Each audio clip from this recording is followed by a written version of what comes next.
Computer. Are we on? There's recording. We're live. Yeah. Right, so hi everyone, welcome to, I've lost track what number this is, but our first, I guess, interview guest on our podcast, Ryan Rastall. Hello. Today we're just going to chat about like what Raz does, what he offers, and some of the frustrations that certainly he goes through as a coach, both like the life of a PGA Pro, but also custom fitting side of things, and a teaching side of things. So hopefully there's going to be a few gems in there that you can pick up on. Sound all right? Sounds good to me. Excellent. So we'll start with what's for you. What's the most like common fault that you see when guys come for either a lesson? If you want to maybe start with a lesson, like teaching side of things, and then also on the fitting side of things, like the most common mistake that you see that are made by golfers when you're teaching them, and then on a fitting side as well.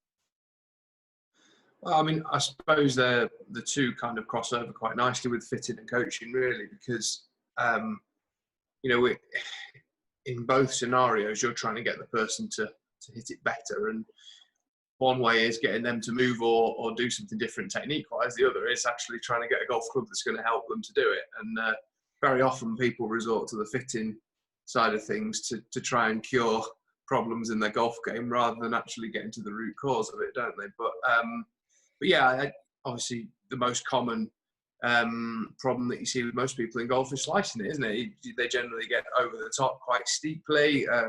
The club sort of drops on the ball rather than a nice angle of attack into it and getting a decent strike. It tends to be very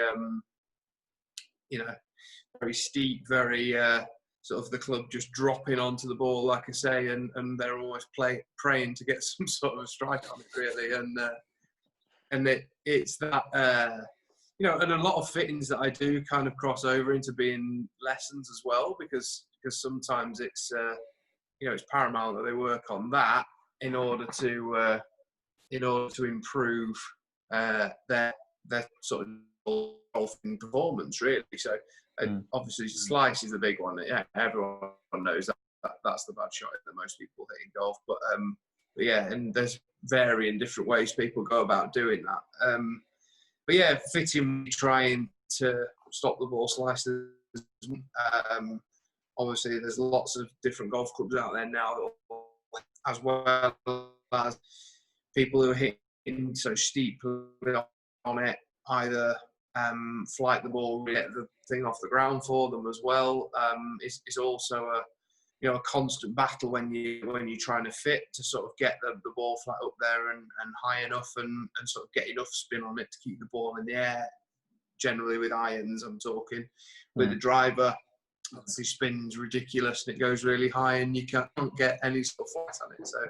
So yeah, the two do cross over, but like I say, I think really that people come in for a custom fit to try and sort out their problems. Almost they're not really getting to the root cause of the problem, are they? I think it's funny you should say that, because we were only talking about exactly the same topic, I think, which will be probably another discussion, but it may be leading into a question of that in terms of, do you think people are just looking for that maybe quicker fix? Well, if they just buy a golf club or to try and, like, almost like you say, they're almost just trying to fix a symptom rather than actually treat a symptom in terms of, well, I'm slicing it, so I'll look at the club and get that to fix it for me, rather than addressing the actual issue at hand. Yeah, I mean, potentially, yeah. And certainly some of the lessons, it depends on who you're coaching, really. I mean, you get a very quick kind of feel for the kind of person that you're dealing with, and whether they are someone who might actually go away and practice and work on the game, or whether there's someone who just wants a quick fix and, they don't practice, they play once or twice a week and that's it. The only practice swing they do is before they hit their first tee shot when they go out there. You know what I mean? So Yeah, but you get a good feel for that straight away when you're coaching and fitting people what they're going to do, and if it's someone who is not going to practice no matter what you do, then yeah, you are trying to offer a bit of a quick fix, and you know, and obviously you would rather go the more kind of root and branch approach to it, where you actually looked at the root cause of the problems, you built some sort of pathway for them to get there, and you know, worked on it step by step. But a lot of people want results very quickly. Everything in life now is so fast, isn't it? And people don't want to put the time in to do it. So want the instant gratification all the time. Yeah, exactly. Yeah. I suppose that leads us quite nicely on to the next one in terms of what are your frustrations, or like the most common frustrations that you kind of come up against, again, like coaching and fitting side of things. You come at it from a fitting or from a coaching standpoint. It's up to you how you want to like go first. Coaching for me, the biggest frustration I have is people's first coming to see me for a lesson is almost their last resort. It's they try and self-diagnose and fix by using YouTube or looking for like tip of the month or something in Golf Monthly. Or absolutely, yeah. And don't get me wrong, there's some great instructional stuff on there, but you need to know what is wrong to pick which one's going to be right for you. You know, it's almost like self-diagnosing something that's wrong with you, isn't it? It always comes to the most severe case possible, doesn't it? When you're left alone on Google for 5 minutes and you've got backache, and all of a sudden you've got cancer by the end of it. Do you know what I mean? And it's literally this. And with golf swing, everyone thinks you're just going to have to tear your golf swing to pieces and start again. And it's absolutely not. Any coach that does that to you is a bad coach. And you've got to work with what people have to help them improve. And certainly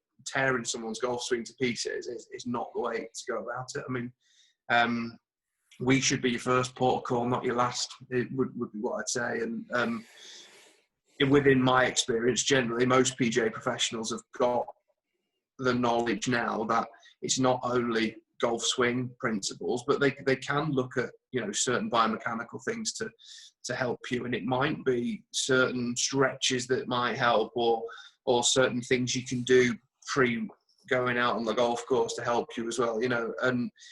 And it's all bespoke to you then, because you're not sat at home on your iPad Googling how to fix my slice. Do you know what I mean? It's you're actually seeing someone who can see where that slice is coming from, because obviously it's different for everybody, isn't it?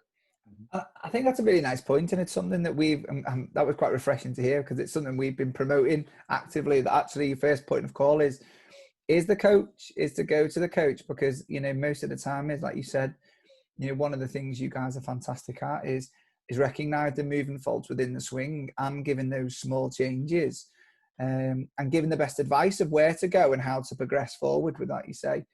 Because I think the big thing is, you know, and let's put this out there, if most people listening to this podcast have now realized that I'm at the average end of the golf scale, with you two being at the good end of the golf scale. You know, I think the big key factor is that you can't see yourself swing, can you? So, you know, even if you're trying to make those improvements on your own in your back garden or on the range from watching somebody else, you don't know if you're doing them right. So there can be, you know, you're actually the time efficient solution as well, aren't you? Because you can see in real time that you're making the differences. Well, a lot of it also, well, certainly now you can like stick your phone and record yourself and then compare it to the tip of the month on YouTube or whatever that you believe is why you're slicing the ball. But ultimately, like, a lot of people don't have the understanding or the knowledge, do they? No, and I mean, there's not only that, but and then the other thing is you get someone who, I played with my pal who's off 12 and he told me I'm doing this, and you just like, for God's sake. Yeah, 12 for and even I've played with so and so who's off scratch.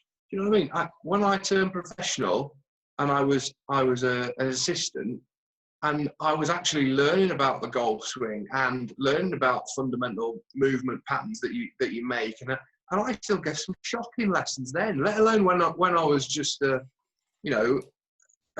amateur golfer at a golf club. Yes, I was a decent player, but did I know anything about the golf swing and how to help you? Did I? Heck, do you know what I mean? And I've been coaching now for like nearly, and custom fitting for 10 years. You know what I mean? You're obviously going to get better at it in that time. And, to think that as soon as you enroll on your PGA course or whatever, that you're all of a sudden Butch Hartman is absolutely rubbish. And the same with taking advice off a pal that you play golf with. It's just absolutely stupid. I mean, going back to the whole doctor analogy, you wouldn't ask your mate who's on a first aid course what's wrong with you, would you? You would go to a bloody doctor and find out, and it's the same thing. And people's reluctance to come to us and let us help you is definitely the most frustrating thing. Absolutely. Would you say it's the same on like the fitting side? Yeah, I mean, to some extent. I mean, people they obviously have preconceived ideas about what they want to be fitted for, and almost tell you what they want to be fitted for, which that person is very difficult to sway into anything else, because it might be a certain brand or even a certain model of iron or driver, and that it does make my job slightly easier, that because I'm just going to try and make that club as good as I can. But people's willingness not to try other things is frustrating, really, and particularly the kind of, and you're always going to get kind of brand snob mentality as well. Some of the brands that we do that maybe aren't as expensive as some actually perform just as well, if not better, and may suit your golf game better, but people don't want to look at them because they desperately want one of the big 3 or 4 names in golf, don't they, all the time? And they're almost spending extra money for no real gain. You know what I mean? And that is a frustrating thing. And trying to educate people as well about what different things do in golf clubs. And some people absolutely do not care. They just want to come along, hit some shots, and walk out with the best club for them. And they don't look at anything that you give them.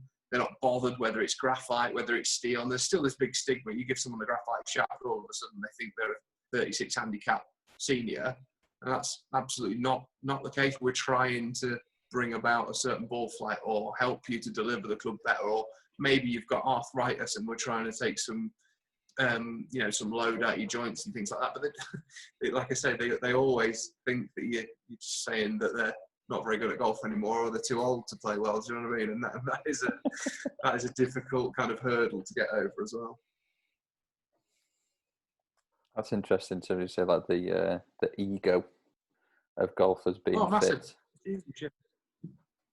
That they've everyone wants a 9 degree stiff when they walk out, don't they? Well, so they want the next Bryson driver. It's like 5 degrees. I cannot tell you the last 9 degree driver I sold anybody, and I can't tell you the last 3 iron I ever sold anybody, because nobody's quick enough to hit one anymore because the lofts are so strong. Within reason, obviously.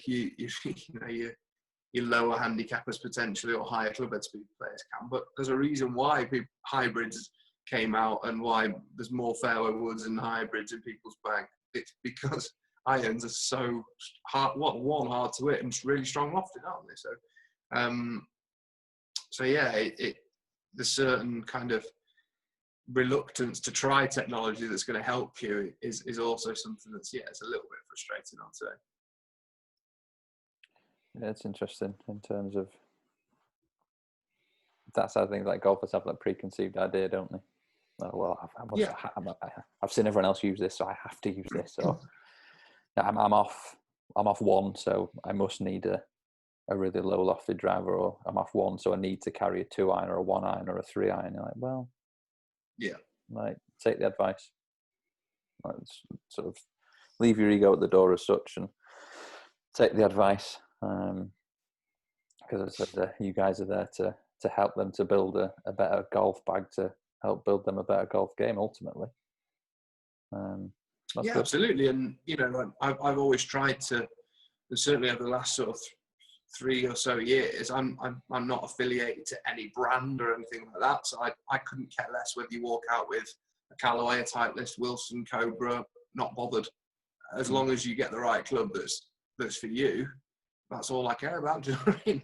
I'm not bothered about you buying a 450 quid driver or a 250 quid driver. I really don't care as long as it's, because I want you to come back to me when you need, not just a driver, when you want a fairway wood or a hybrid or a set of irons. I want people to know that I've not just tried to take the sale and just get rid of a certain brand that I'm in bed with. Do you know what I mean? I want them to buy what's right for them. I think overall that's what you call good customer service as well, isn't it? Do you know, at the end of the day, it's not buying something which is, isn't, if you're that's what tailoring is, isn't it? It's analysing their swing and tailoring the product that suits them and giving them the best advice. And I think that's, the right and moral way to do things. So I think that's, and like you said, hopefully then people take your advice and come back and then go, well, this guy looked after me. Now I've got the clubs. I probably need to have more lessons. And potentially, yeah. So I literally last week I had a guy come for a putter fit, and he was desperate for a new putter. But the one he had was that I use a ping putting system that Ping kindly put in for me last year, and it's an app on the phone and uses the gyroscope and everything like that. So it tells you things like stroke type, how much the face is moving through a putt, etc., and just basically gives you loads of different stats. And it turned out that the putter they actually had was fine. It was just 2 inches too long for him. Do you know what I mean? And we just cut that down, changed the lie a little bit, and he walked out with the exact same putter. It cost him about 15 quid to have it cut down and a new grip put on. And he was just like, do you know what? That was really good, but I was here to spend X amount of money on a new putter, so instead I'll book a course of lessons. And he did that straight away. So I was like, fine, brilliant, cool. Yeah, we'll do that. And and far too often people are looking at the short-term kind of win of getting that sale rather than the long-term of, well, this guy might have lessons off me for the next God knows how many years. Do you know what I mean? And every single club purchase he has might be through me, and that's the way I've always looked at it, really. He's surely going to go and telling all his friends though as well about that, isn't he? That's a story. Now the pubs are open as well. That everyone's gonna, they're gonna be telling, aren't they? It's because that must be quite rare. We'll be singing it for you as well. Yeah, it's that ripple effect, isn't it? Yeah, I mean, if you do a good job for somebody, and hopefully they'll tell 3, 4, 5 people who might then tell another 3, 4, 5 people, and and then all of a sudden you're a very, very busy person, which at the minute I am, which is good.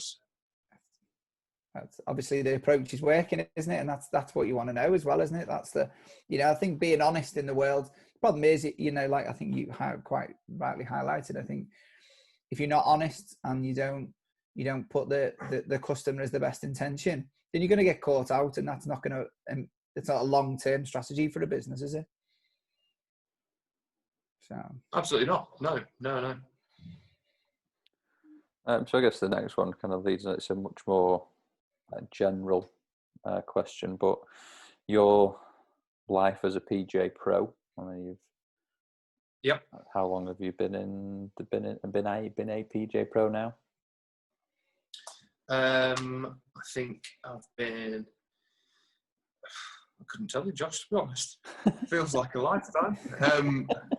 It's probably about 6 years. I think I've been fully qualified, and then obviously done my 3 years training before that.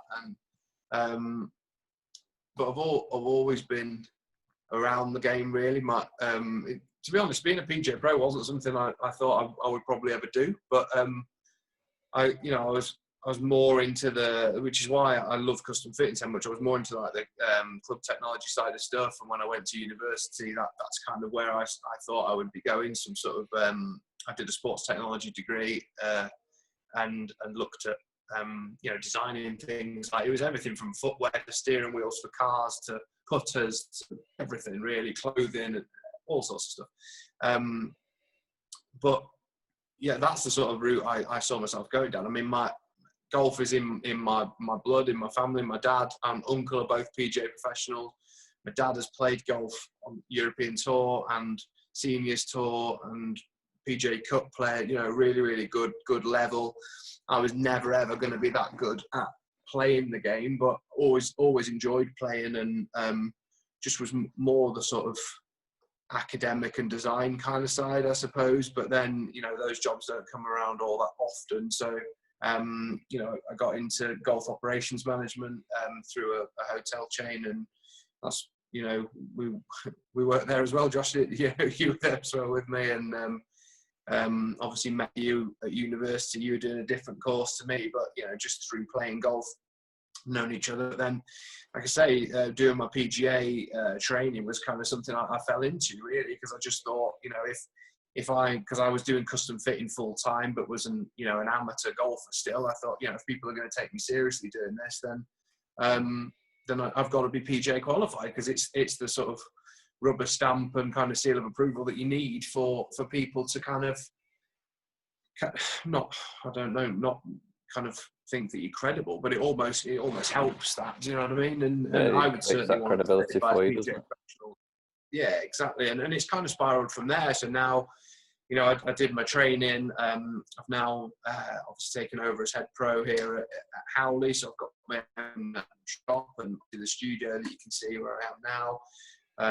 Putting studio as well, and really good practice facility. So it's kind of just kind of built and spiraled from there, really. But yeah, if you'd have asked me, you know, I don't know, 15 years ago, was I going to be a PGA Pro? I'd have probably said no. Do you know what I mean? But yeah, such is life. You know, it kind of leads here. But yeah, I wouldn't change it. I absolutely love it. Absolutely love it. So what's like?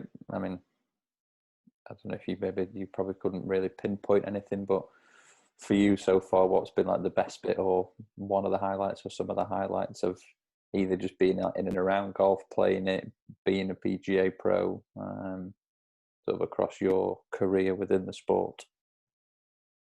I suppose personal highlight was last year I won TGI Golf Shop of the Year. So basically that was only in my second year of business that I did that. And, you know, we have got a really lovely shop down there, and I've always been keen on the sort of merchandising element of stuff. I've always made sure it looks good, but to be recognised by, you know, my sort of, I'm part of the TGI Golf Partnership, who have 500 different golf shops, and to be the number one out of those last year, that was pretty damn good.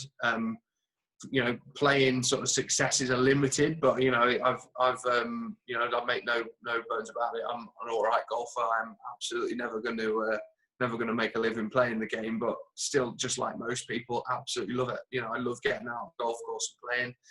Unfortunately, I don't have much time at the minute. You know, such is, you know, the level of the business at the moment since we've come back after lockdown. I just don't get any time to play. Plus, having 2 young children doesn't help either. So, you know, you're at home helping the wife who's going crazy at home looking after two children under the age of 3. It can't be easy for her. I know where I'd rather be, and it's in here hitting some golf balls, definitely. No, definitely. What's been like the most trying time then, or the most frustrating period, or I mean, golf is frustrating from top to bottom, really. I suppose trying to, you know, those 2 months where I was sat at home not knowing what was going on earlier this year were tough, and because it's so weather dependent, this game as well. You get a bad year of weather, and all of a sudden your business is down 40-50 grand on what it was the year before. It's frustrating. And certainly, obviously, even before COVID, I mean, March was a horrendous month. We had those 2 storms to back, and the course was pretty much flooded for the entire month, and we shut March away for 2 months because of the pandemic. And then, you know, you look end of last year, November, and did nothing for a month. Pretty much did nothing through the shop. So it's just so unpredictable, you know. But then you get times like this where you literally flat out. It's feast or famine sort of game to be involved in, really. And like I say, at the minute, I literally don't have enough hours in the day. It's crazy. I mean, I'm obviously in the shop, but probably doing 30 hours a week of coaching and fitting, and then probably another 30 hours a week in the shop. So it's absolutely bonkers. So, but, you know, you've got to take it while it's there, really. Yeah, make hay whilst the sun's shining. Indeed, yeah. I mean, I suppose a frustration of the game in general is just how kind of inflexible it is to be modern. Do you know what I mean? I suppose there's still so much of the game that is not only governed, but kind of, there's still ridiculous dress codes at places. There's still, this stigma attached to being a member of a golf club, and you can't turn up looking a certain way or act in a certain way. And I get that, it is a traditional game, but we're in 2020 now, and time moves on. And I suppose that for me is my biggest frustration with golf, is that it just doesn't get with the times, and I think that's true. No matter which governing body you look at as well, or any part of the game, and you look at it now where you've got kind of huge kind of diversity between ladies golf and men's golf, and the money that's pumped in and all this kind of stuff, and for me it's all one game. Do you know what I mean? There's no better version of the game than another. Everything's the same. So even, there was this whole debate, I don't know if you saw it on social media this week, where some guy put something like he thought that any 4 handicapper would compete in an LPGA Tour event. I mean, what a load of utter rubbish that is. I was going to swear then, Josh, but I didn't know whether you'd put like a disclaimer out beforehand. What a load of rubbish. I mean, the level of golf that is played at the top level of each tour around the world is unbelievable. And I say this to people all the time. I'm a fairly competent golfer, I would say. I would probably shoot level par once out of every 3 or 4 times I've played, and a couple over, might be a couple under, 1 out of every 10 times, but I honestly think I am closer to a 10 handicapper than I am to a PGA Tour player, and that is no word of a lie. I'd probably even say closer to a 20 handicapper than a PGA Tour player, because they are so damn good. Yeah. You cannot, and even ladies tour players, you know what I mean? They would, if I played against one of the top 10 ladies tour players in the world, they would beat me 10 times out of 10. Absolutely, off the same tees. Yeah, I'm longer than them, but they would outscore me every single time. So, yeah, that is frustrating when you hear people say absolutely ridiculous things like that. He's also the golfer and the mate dishing out all the advice as well. Yeah, probably. Yeah. Oh, but you're doing this wrong. You should be doing this, but you're doing that. Like, okay, yeah, good one. Yeah, that's absolutely brilliant. Well, I guess it's like a nice little rounding off. What will be that one little, what your best piece of advice to any golfers watching this? Obviously, apart from go and get a lesson with the PGA Pros, and particularly Ryan Rastall. To be honest, Josh, that'd be it. Don't be scared of going and seeing a pro. We're pretty friendly people, and we're in a customer service driven kind of field, and an industry where we're not going to be horrible to you. If you think, no matter how bad you think your swing is, we'll have seen worse. Let me tell you. And I think it's one of those as well that you've got personal experience of being horrendous at golf yourself, and how you've kind of got to being, like I say, fairly competent. I don't like using the word good, because I'm all right. Do you know what I mean? And but I love helping people improve. And people have this preconception that you have to, almost, we're expecting you to be good at golf to come for a lesson. Well, if you're good, you wouldn't be here. Do you know what I mean? And I want to see the worst that you can possibly hit a golf ball when you come for a lesson, because it's easier for me to help you, So, yeah, don't be scared of going and seeing a PGA Pro, because we're all pretty friendly people, and, we want to help you get better. Perfect. Absolutely lovely. Perfect. Yeah. Well, thank you very much for that. Anything else you'd like to add, Andy? No problem. No, I think it's really nice. I think it's really refreshing to hear. And I think your honesty it's been fantastic today. So I appreciate that. That what I first time met you speak from the heart, and I think that's absolutely lovely to hear. And and I think it'll be nice for people who are sitting on the fence, that when they come to you, they're not expecting them to be going, "Oh, you are rubbish. You need to go and buy this new grand piece of kit to get better, and you need 3 million lessons." That actually, if you do get somebody that obviously knows what they're talking about, is very passionate about helping people, then there's lots of simple quick fixes, and that might just mean taking a little bit off your putter to actually get your putter the right length. Little things like that exactly. Are little tips which is going to make a massive difference to people. And I think one of the things we're really trying to promote is that, we're very passionate about getting golfers to play better golf. And I think you absolutely not fit into the mold of exactly the same thing. So, I really want to just say thank you for your time today. I know you're very, very busy, and we've sneaked into your schedule, probably in your lunch hour. So we do appreciate it. Thanks for your honesty. No problem. I've really enjoyed talking to you guys. Yeah, it's been great. Thanks, Pat. Okay. So Ryan, if people want to find out more about you and where they can find you and learn more about your coaching, your club fitting, where can they find you? So I tend to use Twitter a lot, really. So it's at Rastall, which is Rastall, or I've got my own website as well. It's ryanrastallgolf.co.uk, which you can go on, and there's links to what we do with custom fitting and, how we use TrackMan and all that kind of stuff, as well as all the lesson prices and stuff like that. But there's also a link there to email me if you want to as well. So yeah, and it's just Ryan at ryanrastallgolf.co.uk if you want to email me as well. So yeah, any of those ways, and be more than happy to help you. Even if you just want some advice on something, more than happy to help. So just email me. Fantastic. Brilliant. Thanks very much.